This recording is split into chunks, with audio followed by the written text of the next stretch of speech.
Hi, it's Tyrone, and welcome to another episode of When Vogue Calls, part of the 8 Factor series. And today we're talking about Don't Judge Vogue by its cover. So, 2 years ago, there was this model coming from Australia to New York who got extremely drunk on the plane and just got really out of control to the point people were filming her bad behavior. But when she arrived in New York, she had even actually slapped one of the airline stewards. So when she arrived in New York, they arrested her. She was incarcerated, put in jail, and put on probation. But then afterwards, because she had violated her visa, she was put in a detention center and then deported back to Australia. My story today is that there's so many models on the cover of Vogue that we don't know their stories. We don't know the issues that they are carrying in their lives. You see the makeup, you see the beautiful hair, you see the dress, the style and everything.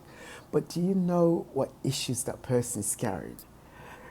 So before you look and go, oh yeah, so and so and so is their stories, before you start casting a stone at them, think first.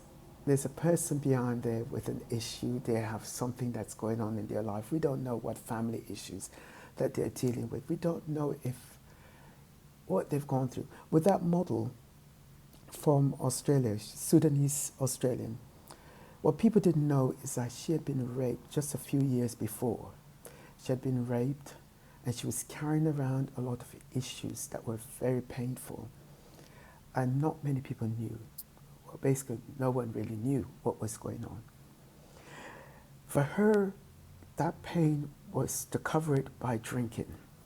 Not to say that's a good thing, but we don't know how people mask their pain. We don't know how some people do it by having sex, some people do it by drinking, some people do it by gambling, whatever. But before we throw stones, as Christ has taught us, before we judge another person, examine our hearts. Look in our hearts first before we throw that stone. And just think how we would like someone else to forgive us, to help us back up and not condemn us. That's my story for today. May God bless you. Have a great weekend.